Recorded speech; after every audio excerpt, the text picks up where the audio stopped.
If you or someone you know has diabetes, you may have built up an extra supply of test strips and lancets. That's where we come in. We'll buy the supplies that you don't need and resell them to those in need to prevent waste. Help us make diabetes management more affordable. Visit us at teststripswithaz.com.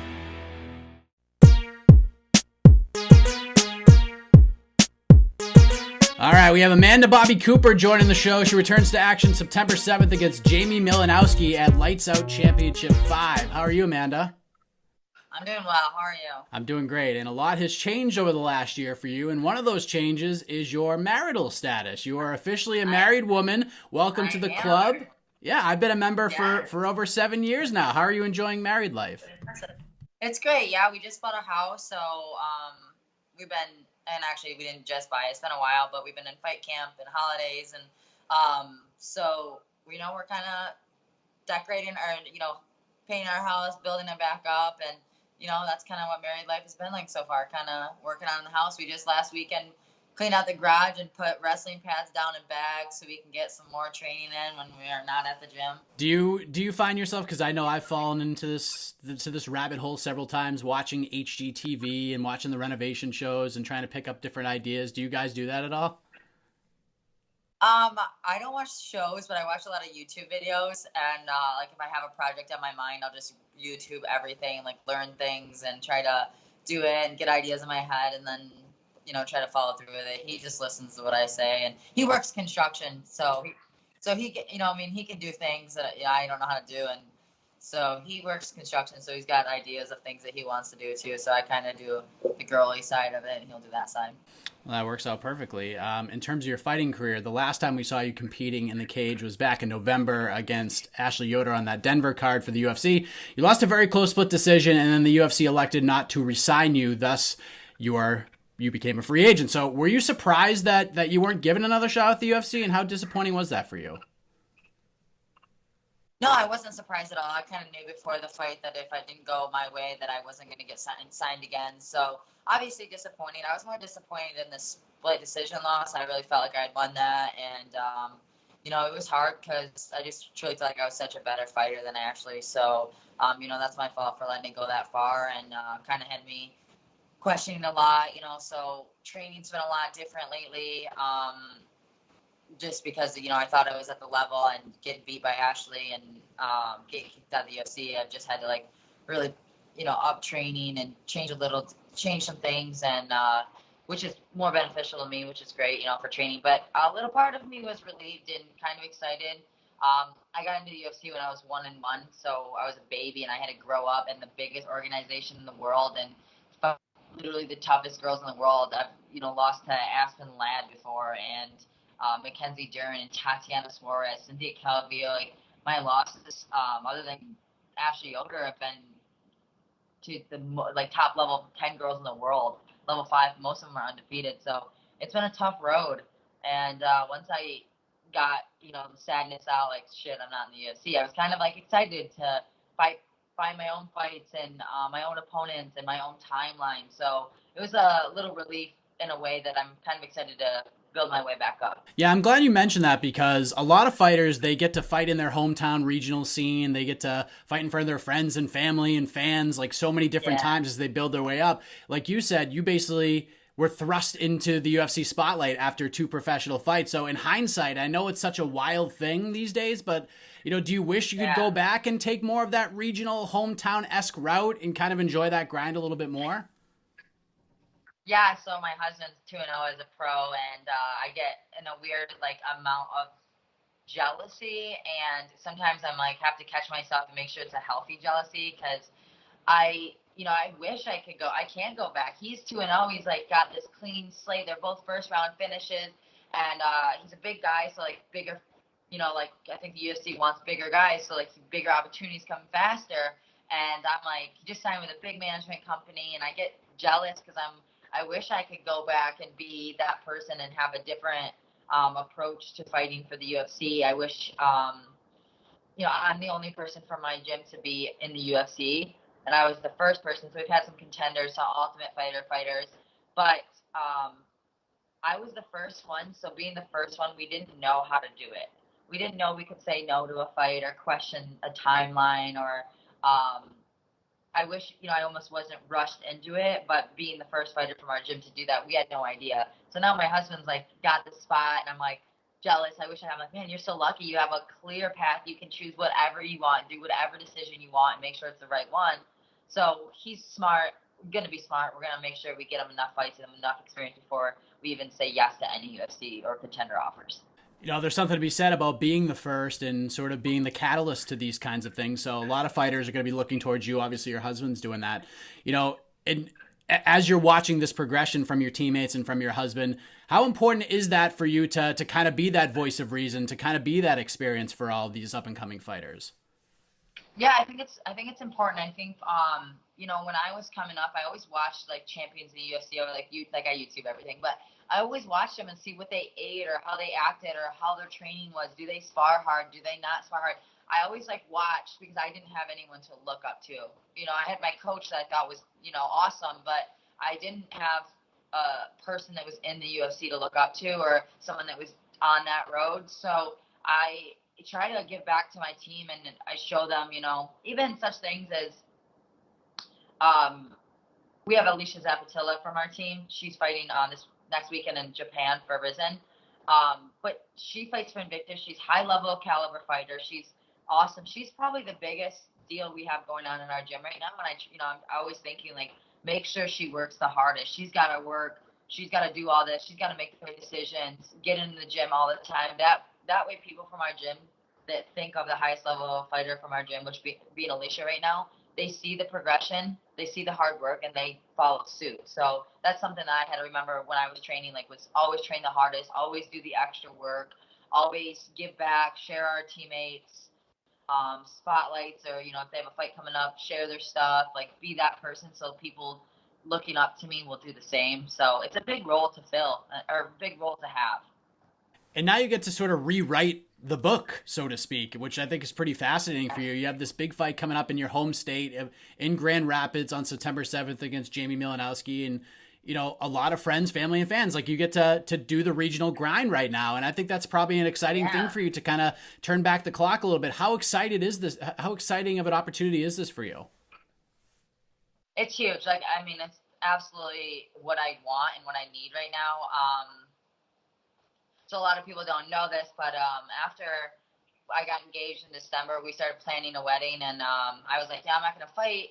I'm just going to plan the wedding, kind of take a break, train, but have Cody build his career. So he got 4 wins, went pro, all in the 6 months it took to do our wedding, and I got pregnant a month before the wedding, and then had a miscarriage right before the wedding, and I kind of needed, I needed a distraction. I got super upset, and obviously it was rough. My body was going through all these changes, and I instantly called Matt Friendo and was like, I want to fight. I need something to get my mind off of it. I need something to get me in the gym every, 2 or 3 times a day. I want to get, have something. So he instantly found me a fight with Jamie, and it's been the distraction I needed and wanted, and I've just been really excited to fight, especially in Michigan, in my hometown or home state, and against an opponent that's good, tough, but nowhere near the level that I've seen in the UFC,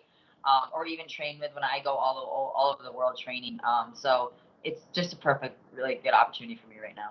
Well, I'm sorry to hear about that. I can't even imagine how that feels. But now you can go through with that distraction. You get to fight Jamie. Do you know much about her? She, like yourself, she's been in there some really tough competition. She's fought Nika Montano. She's fought Victoria Leonardo, who's just a savage, and some others. How familiar with Jamie were you when she was presented to you?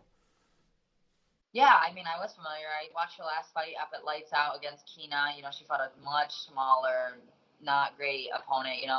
The people that she's fought is even beat her are just nowhere even as good as the people that I've been fighting. So it does give me a peace of mind knowing that there's just different levels. And I know she's tough. I know she wants to come in and wrestle. She wrestled in high school, which isn't that impressive. I'm fighting against Tatiana Suarez, that's an Olympian. So it's just, high school wrestling, mediocre fights aren't that intimidating, but I know that she's tough. She's a bigger opponent. And that is exciting for me, because she's not going to give up right away. She's fought some tough people. She's going to put on a show and she's going to come to fight. So that's good. Now, Jamie has fought for Lights Out before, but Jamie has never fought Amanda Bobby Cooper at a Lights Out fight. So for those who haven't experienced what it is like traveling to a venue to face you in your home state, what is she going to expect? Like, what should she expect? What is she going to see at Lights Out 5 on September 7th? Yeah, she's going to see just a different kind of caliber of a fighter. I mean, I fought 6 times for the UFC. I was an Ultimate Fighter finalist. I'm just a different different athlete. The way I train, the way I eat, the way I present myself, the way I fight. I do believe it's all coming from the UFC and having to fight the toughest and train the hardest and big 13-week camps that are doing 3 times a day. She's gonna see a fired up and very motivated Amanda Bobby Cooper. I know I've heard fighters talk about, those gym stories where, the young bucks come in, it's like their first or second time and they train with a UFC fighter and they try to take their head off. And there's sort of that bounty placed upon them in this weird, strange kind of way. Do you feel that way being the UFC fighter fighting on the regional scene against this girl? Do you think she has that something to prove to you? It's just going to come with a little bit extra? She should. I mean, I'm sure she's going to come with some extra, but she's not the 4-0 up-and-comer. She's a vet. She's been fighting for a while, just never at the level. She's never got there. She's never had the right experience or the right skill level or the right opportunity. She's just stayed kind of regional. Fought once for an Invicta, which is great, but I'm sure she's going to come with a little fire. I hope she does, but she's just never been at the stage that I have been at. We also saw the news about a month ago that you have also signed with Invicta FC. You fought for them before, a promotion that always puts on incredible nights of fights. How excited are you to be getting back into Invicta cage in the near future? Yeah, I love it. I've always been a fan of Invicta. All girls fights, I always continue to watch them. Everyone, I just feel like they're different, like almost like a different world. This fun, like their outfits they wear and their weigh-ins and they all come together, and no matter what, if they're fighting each other or not, they're just so happy to be there, and it's a good energy. I fought on it before. I love Shannon Knapp. I just think she absolutely loves the fighters she has, and she's very great to them. So it is very beneficial to fight for promotion. That's why I'm excited to fight for Lights Out that cares about the fighters. With the UFC, it was just like a call, like fight there, fight then. You don't get a say. So this is nice to, I'll be really excited to fight for Invicta as soon as this fight's done. Can you clarify something? Because some of the reports came out that you were going to be part of that Phoenix Rising 2 tournament, and seeing the release from Invicta, it doesn't look like that's the case. Can you clarify that for everybody? No, I had an interview and I was talking about my fight for Matt at Lights Out, and I said I was signed to Invicta and they released me for this fight, and all of a sudden the interview was up and it said that I was fighting for the Phoenix Rising, and I'm like telling Invicta, me and Invicta are on the phone, I'm talking to Lights Out, and I'm like, that's wrong information. I had to get back with the guy that I did the interview with and say that was false. And he said that he had heard from someone else that I was on it. So it's just a big miscommunication. But no, it's not what's going on. What the plan for Invicta is, just fight this fight and then go for a fight after that with them. I know you're focused on September 7th. You don't want to look too far past that, but do you have an idea, sort of a quasi time frame on when you think you will make your Invicta debut or return anyways? I'm hoping if I can. I like to fight. Yeah, I want to fight before the end of the year again. So I'm hoping maybe just get this win, and then by the end of the year, maybe if they have a card in December, November, I want to fight for them as soon as possible. As you're rewriting this story of your mixed martial arts career, is the goal for you to get back to the UFC, or are you just going to enjoy this process and whatever happens at this point? Yeah, I definitely want to get back to the UFC. I want to get some growth and some even just confidence fighting outside and smashing Jamie Malinowski and knowing that I deserve to be at the highest level. I don't want to get by with a decision win over Jamie or split. I don't want it to be close. I want it to be like, I do belong in the UFC. I've got some bad luck with some fights, bad matchups, but I do believe that I belong in the UFC, but I'm going to keep progressing. I'm going to get some better fights against better opponents for me, and get some wins, get some confidence, get some hype behind me again, and then get back into the UFC for sure.